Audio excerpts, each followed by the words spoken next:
आइए शुरू करते हैं स्टीफन कॉवे की book 7 habits of highly effective people. एक हाईली इफेक्टिव आदमी कौन होता है? एक हाईली इफेक्टिव इंसान वो होता है जिसका कैरेक्टर अच्छा हो, जिसके पास स्ट्रॉन्ग वैल्यूज हो। क्या आपकी कभी किसी रिश्तेदार या कलीग से खटपट हुई है? किसी से ये उम्मीद रखना कि वो बदले, उससे पहले आपको खुद को बदलना होगा। लेकिन उससे पहले क्या आपको लगता है आप में खुद को इम्प्रूव करने की क्वालिटी है? एक हाईली इफेक्टिव इंसान के दूसरे लोगों के साथ अच्छे रिलेशंस होते हैं। वो अपने परिवार, रिश्तेदारों, दोस्तों, पड़ोसियों और कलीग्स के साथ मिलजुल कर रहता है और एक अच्छा रिलेशन सालों तक चलता है।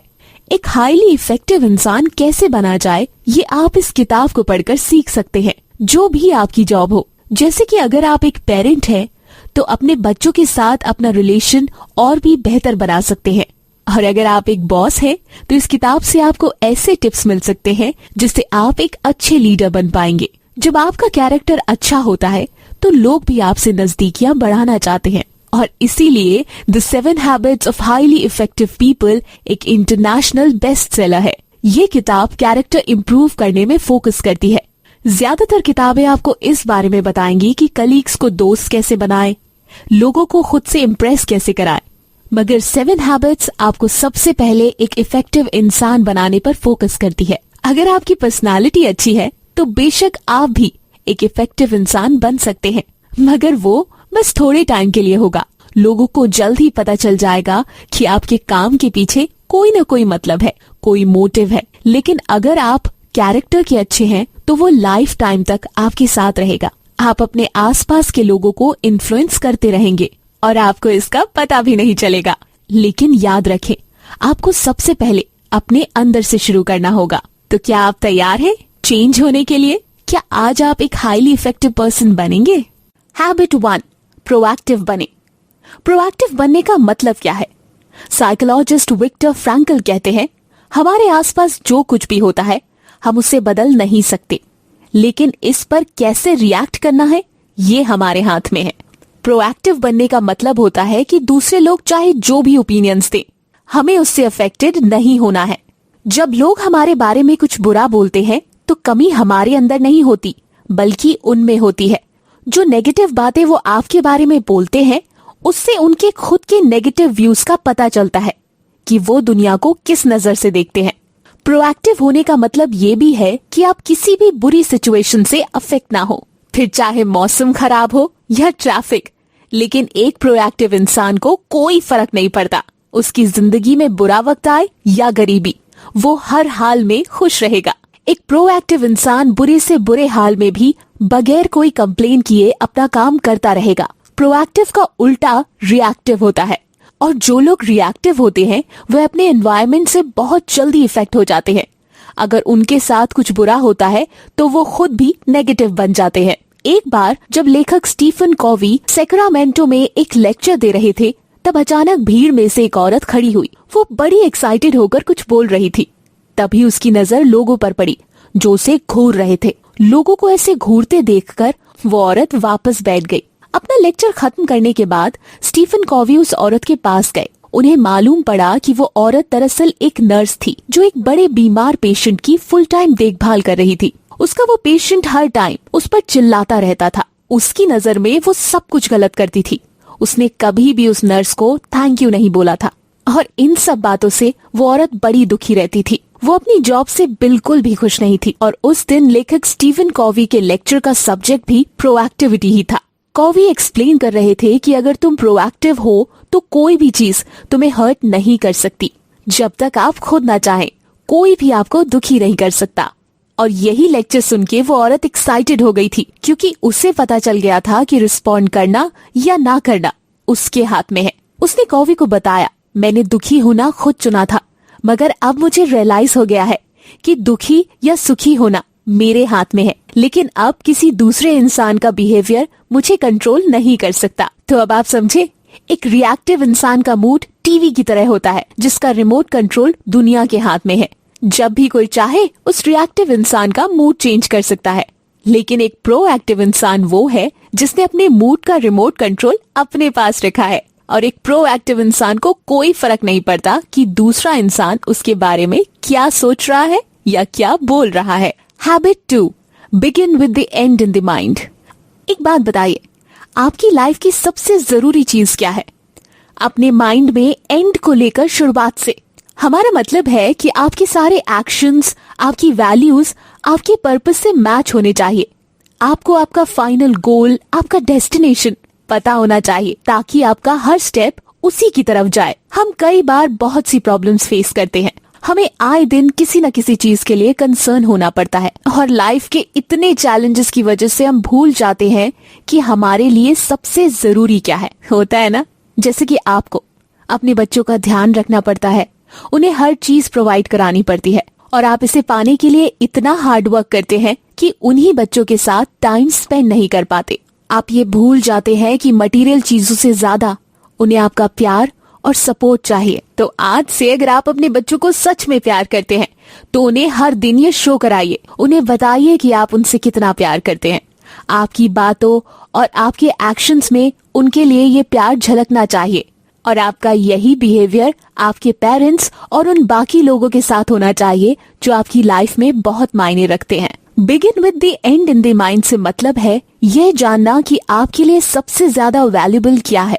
वो आपके अपने लोग हो सकते हैं या फिर प्रिंसिपल जिन पर आपको पूरा यकीन है। अगर आप कुछ ऐसा करते हैं जो आपके प्रिंसिपल से मैच नहीं करता तो सोच लीजिए आप एक इनइफेक्टिव इंसान बन रहे हैं। मान लीजिए कि आप एक घर बना रहे हैं, मगर इसके लिए सबसे पहले आपको अपने दिमाग में प्लानिंग करनी पड़ेगी, फिर जाकर आप टूल्स लेंगे। अगर मान लीजिए आपके घर में बच्चे हैं तो आपके घर का हर कोना चाइल्ड फ्रेंडली होना चाहिए। और अगर आप कुकिंग का शौक रखते हैं तो आपको अपनी किचन अपग्रेडेड रखनी पड़ेगी। तो अब आप समझे, किसी भी काम को शुरू करने से पहले उसका ब्लूप्रिंट आपके दिमाग में तैयार होना चाहिए। जैसे अगर आप अपना घर अच्छे से प्लान नहीं करेंगे तो इसे प्रॉपर्ली कंस्ट्रक्ट करना मुश्किल हो जाएगा और लास्ट में आपको इसे रिपेयर कराने में फालतू पैसे खर्च करने होंगे। ऐसे ही लाइफ में हर चीज प्लानिंग मांगती है और इसी तरह एंड को माइंड में रखकर चलने की शुरुआत होती है। ये सोच कि आपको सबसे पहले क्या करना है और उससे पहले ये श्योर कर लेना कि वो आपकी वैल्यूज के साथ फिट हो सके। अच्छा, एक बात और बताइए, कि आप सबसे ज्यादा ऑनेस्टी को वैल्यू करते हैं या फिर आप रिस्पेक्ट की ज्यादा वैल्यू करते हैं? सोचिए और इसी बात को ध्यान में रखकर अपनी दिन की शुरुआत करें। अपने वैल्यूज पर पूरा यकीन रखें ताकि आपकी लाइफ में जो भी चैलेंजेस आए आप उन्हें वैल्यूज के साथ फेस कर सके। हैबिट 3, सबसे पहले जरूरी चीजें करें। सबसे पहले जरूरी कामों को करने का मतलब सिर्फ टाइम मैनेजमेंट से नहीं, ये सेल्फ मैनेजमेंट भी है। इंसान होने के नाते हम सब सेल्फ अवेयर होते हैं और यही चीज हम सारे लिविंग थिंग्स को सुपीरियर बनाती है, क्योंकि सिर्फ हम इंसान ही खुद को इवैल्यूएट कर सकते हैं और जब हमें लगे कि हम कुछ गलत कर रहे हैं तो हम उसे चेंज कर सकते हैं। जब हमें बहुत सारे काम करने होते हैं तो सबसे पहले हमें अपनी प्रायोरिटी सेट करनी चाहिए। कुछ लोग प्लानर्स की हेल्प लेते हैं ताकि उन्हें याद रहे। कुछ लोग टू डू लिस्ट और बॉर्डर्स बनाते हैं ताकि उन्हें जरूरी काम याद रहे। लेकिन आपने ध्यान दिया होगा कि इन सब के बाद भी हम अपने बहुत सारे जरूरी काम टाइम पर कंप्लीट नहीं कर पाते। अगर आपकी प्रायोरिटीज पूरी नहीं हो पाती तो सेल्फ डिसिप्लिन आपकी प्रॉब्लम नहीं है। असली प्रॉब्लम है कि आपने अपनी प्रायोरिटीज को दिल दिमाग में बिठाया ही नहीं। आपने ये सोचा ही नहीं कि आपकी टॉप प्रायोरिटीज क्यों है और क्यों ये आपके लिए इम्पोर्टेंट है। सोचिए जरा इसके बारे में, ये आपको और ज्यादा मोटिवेट करेगा। और एक्चुअल चैलेंज टाइम को मैनेज करना नहीं, खुद को मैनेज करना है। सबसे पहले जरूरी चीजें करें और इस बात का मतलब है कि अपनी प्रायोरिटीज को पहले नंबर पे रखें। इसका मतलब ये भी है कि जरूरत पड़ने पर आप ना बोलना सीखें। जब आपके पास करने को ढेर सारा काम हो तो उन टास्क को ना बोलिए जो आपकी प्रायोरिटीज का हिस्सा नहीं है। एग्जाम्पल के लिए, सैंड्रा को एक कम्युनिटी प्रोजेक्ट का चेयरमैन बनने को बोला गया, मगर उसके पास पहले ही इम्पोर्टेंट टास्क थे, मगर प्रेशर में आकर उसने हाँ बोल दिया। फिर सैंड्रा ने अपनी पड़ोसी कोनी से पूछा कि क्या वो भी इस प्रोजेक्ट को ज्वाइन करना चाहेगी। सैंड्रा की बात सुनकर कोनी ने कहा, सैंड्रा, ये प्रोजेक्ट काफी मजेदार लग रहा है, मगर कुछ रीजन से मैं इसे प्रायोरिटीज पर नहीं कर पाऊंगी, मगर सच में तुम्हारे इस इनविटेशन को मैं अप्रिशिएट करती हूँ।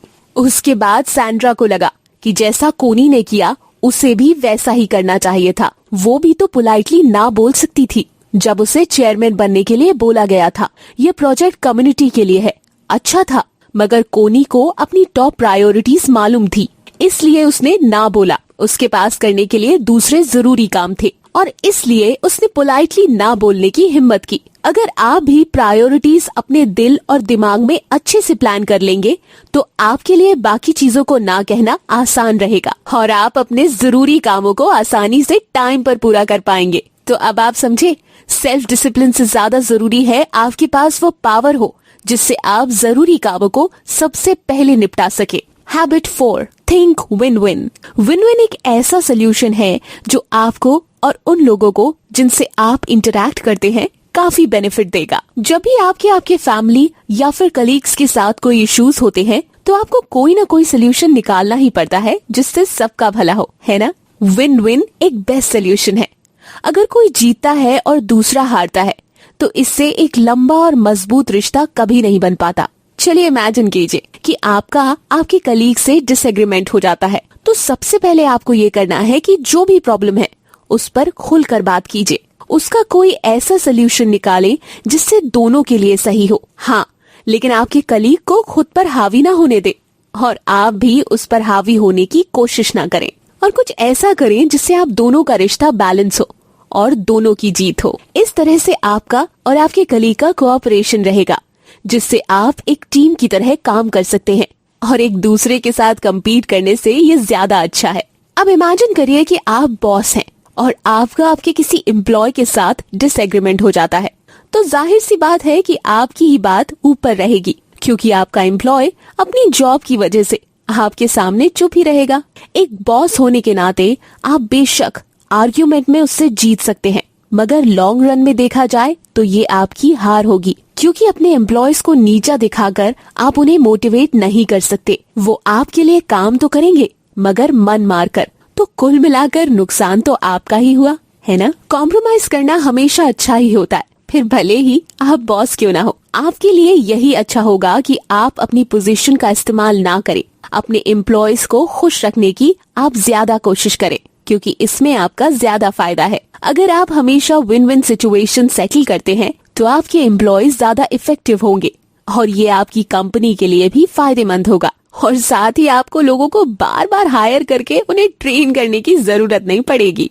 अच्छा, एक बात और, ये विन विन सिचुएशन सिर्फ वर्क प्लेस पर ही नहीं अप्लाई होती बल्कि ये रिलेशनशिप में भी एप्लीकेबल है। जब भी आप अपने किसी पार्टनर, आपके बच्चे, दोस्त या पड़ोसियों के साथ डिसएग्रीमेंट में हो तो विन विन सिचुएशन के बारे में सोचें और फिर आप देखिएगा कि आपके रिश्तों में भी किस तरह से और भी ज्यादा प्यार और ट्रस्ट आएगा। All the best. हैबिट 5, पहले खुद दूसरों को समझने की कोशिश करें, फिर दूसरों से उम्मीद करें कि वो आपकी बात को समझें। अच्छा, एक बात बताइए, क्या आपको याद है कि लास्ट टाइम कब किसी ने आपसे अपनी पर्सनल प्रॉब्लम शेयर की थी और क्या आपने उसे एडवाइस देने से पहले उनकी फीलिंग्स को समझा था?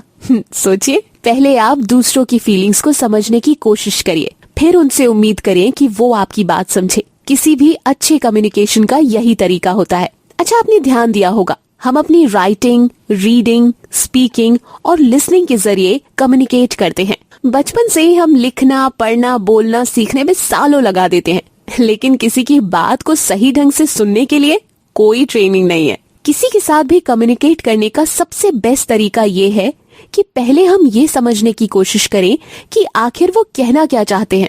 बल्कि मैं तो कहती हूँ कि गुड लिसनिंग वो होती है जब हम खुद को सामने वाले की सिचुएशन में रख कर सोचते हैं। तब आप सही तरीके से समझ पाएंगे कि वो इंसान कहना क्या चाहता है। जब आप सुनते ही नहीं तो आप उस इंसान की बात समझे बगैर रिप्लाई करने लगते हैं, मगर जब आप समझने की कोशिश करते हैं तभी आपको पता चलता है कि वो इंसान असल में कैसा फील कर रहा है। और जब आप इस तरीके से किसी की बात सुनेंगे तब जाकर आप उस इंसान को कुछ अच्छी एडवाइस दे पाएंगे या उनकी सच में कोई हेल्प कर पाएंगे।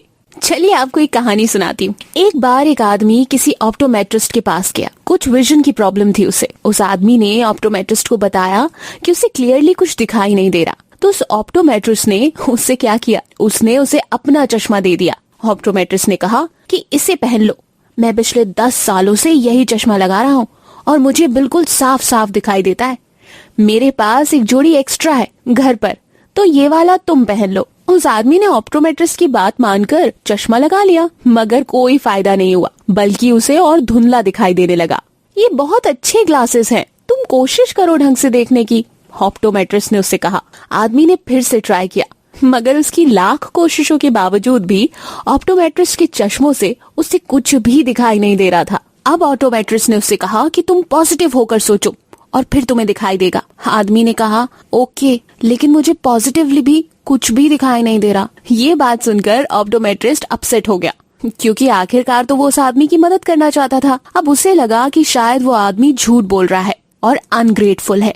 हम भी कई बार ठीक इसी तरह ऑप्टोमेट्रिस्ट की तरह बिहेव करते हैं। हम यही कहते रहते हैं कि अगर तुम्हारी जगह मैं होता, या मेरी बात मान के तो देखो, लेकिन हम कभी भी ये ट्राई नहीं करते कि वो आदमी एक्चुअली फील क्या कर रहा है। और उसका रिजल्ट ये निकलता है कि वो इंसान हम पर कभी यकीन नहीं करता और ना ही कभी दोबारा हमारे पास अपनी प्रॉब्लम्स लेकर आता है। अगर आप सच में किसी की हेल्प करना चाहते हैं तो सबसे पहले उन्हें समझने की कोशिश करें। ऐसा करके आप उनका ट्रस्ट जीत सकेंगे और उन्हें ये यकीन हो जाएगा कि आपके एक्शंस के पीछे कोई मोटिव नहीं है, बल्कि आप सिर्फ उनकी हेल्प करना चाहते हैं, और फिर वो भी आपको समझना शुरू कर देंगे। Habit 6, synergise. सिनर्जी का मतलब है the whole is greater than the sum of its parts. यानी जब एक आदमी दूसरे की मदद करता है तो दोनों साथ मिलकर बहुत कुछ अकम्प्लिश कर सकते हैं।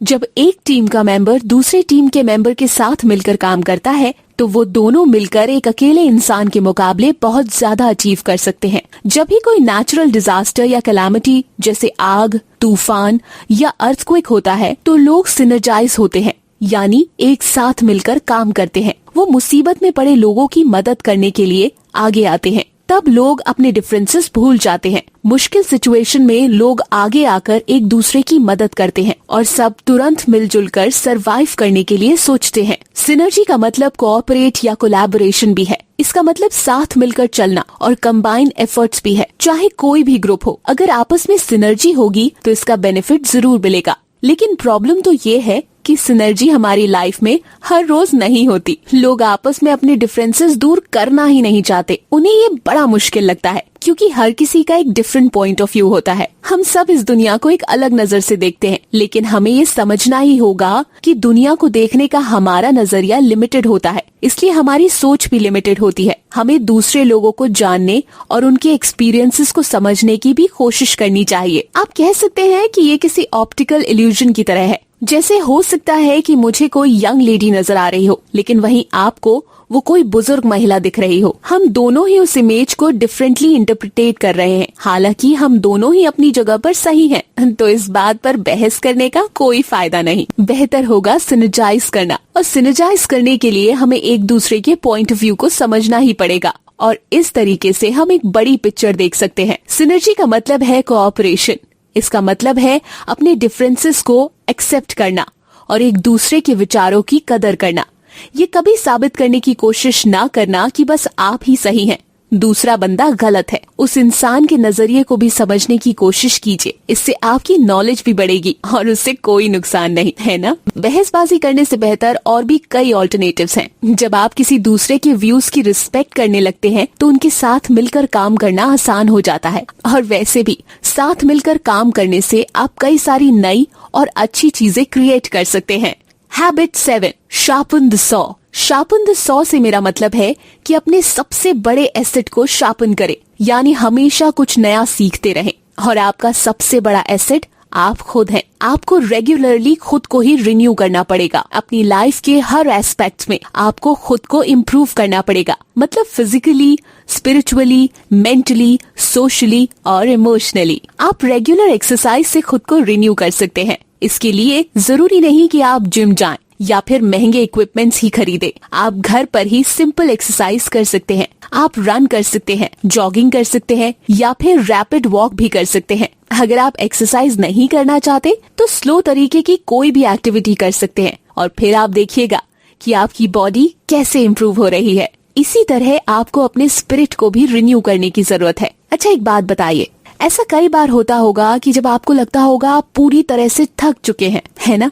आई नो, रोजमर्रा के चैलेंजेस से हम बेहद थक जाते हैं, तो हमें खुद को इंस्पायर रखने की बहुत जरूरत है। और ये आप म्यूजिक, बुक, रेडियो या फिर नेचर के साथ जुड़कर कर सकते हैं। ये आप पर डिपेंड करता है कि आपकी स्पिरिट किस तरह से अच्छा फील करेगी। कभी कभी एक ब्रेक लेना भी जरूरी होता है ताकि आप खुद को टाइम दे सके और अपने बारे में सोच सके। हम जब यंग होते हैं तो हमारा दिमाग खुद ही अपनी एक्सरसाइज कर लेता है, लेकिन एक बार स्कूल खत्म करने के बाद हम शायद ही कोई बुक पढ़ने या टाइम निकाल पाते हैं कुछ ऐसा नया सीखने के लिए। लेकिन लर्निंग सिर्फ स्कूल तक ही लिमिट नहीं होनी चाहिए। हमें खुद को इसके बाद भी एजुकेट करते रहना चाहिए। अपने डेली रूटीन के कामों से हटकर कुछ नया ट्राई करना चाहिए। खुद को चैलेंज करते रहिए, जैसे कि आप कम से कम महीने में एक बुक तो जरूर पढ़ सकते हैं। और जो लोग बहुत बिजी हैं और बुक नहीं पढ़ सकते, उन्हीं के लिए हमने गीगल ऐप बनाई है। इस बात पर एक लाइक तो बनता है ना? हमारे सोशल और इमोशनल एस्पेक्ट्स एक दूसरे के साथ क्लोजली जुड़े होते हैं। ऐसा इसलिए क्योंकि हमारे इमोशंस लोगों के साथ इंटरेक्ट करने से ही पैदा होते हैं। हमें दूसरों के साथ अपने रिलेशनशिप्स इंप्रूव करने का मौका मिलता है। तभी तो कहा गया है अर्न योर नेबर्स लव, यानी अपने पड़ोसियों से प्यार करें। अगर आप एक काइंड नेचर पर्सन हैं, तो यकीन मानिए आप लंबी और खुशहाल लाइफ जिएंगे। चलिए अब इमेजिन कीजिए कि आप जंगल में वॉक पर गए हो और आपको वहाँ एक आदमी नजर आता है जो एक छोटे से पेड़ को काट रहा है। आप देखते हैं कि वो आदमी काफी थक गया है, तो आप उससे पूछते हैं कि वो कितनी देर से ऐसा कर रहा है। आदमी कहता है 5 घंटे हो गए और अब मैं थक कर चूर हो गया हूँ। ये बड़ी मेहनत वाला काम है। तो आप उस आदमी को ये सलाह देंगे कि उसे कुछ मिनट के लिए ब्रेक लेना चाहिए और हो सकता है कि उसकी आरी को शार्पन करने की जरूरत है। और आप उससे ये भी कहते हैं कि मुझे यकीन है कि इससे आपका काम तेजी से हो जाएगा। मगर वो आदमी मना कर देता है। वो कहता है कि मैं इतना बिजी हूँ कि मेरे पास 100 शार्पन करने का टाइम नहीं है। अब जैसे किसी भी चीज को इफेक्टिवली कट करने के लिए आरी यानी 100 की जरूरत होती है, ठीक उसी तरह खुद को और भी इफेक्टिव बनाने के लिए हमें अपने एसेट्स को भी शार्पन करने होंगे। आपको टाइम निकालकर खुद को रिन्यू करना ही पड़ेगा, क्योंकि जो टूल आपकी लाइफ में जरूरी है वो तो आपके पास हैं, बस उन्हें टाइम टाइम पर शार्पन करने की जरूरत है। और भूलिएगा नहीं, आपके एसेट्स है आपकी बॉडी, आपका माइंड, आपका सोल, तो उन्हें शार्पन करना कभी ना भूलें।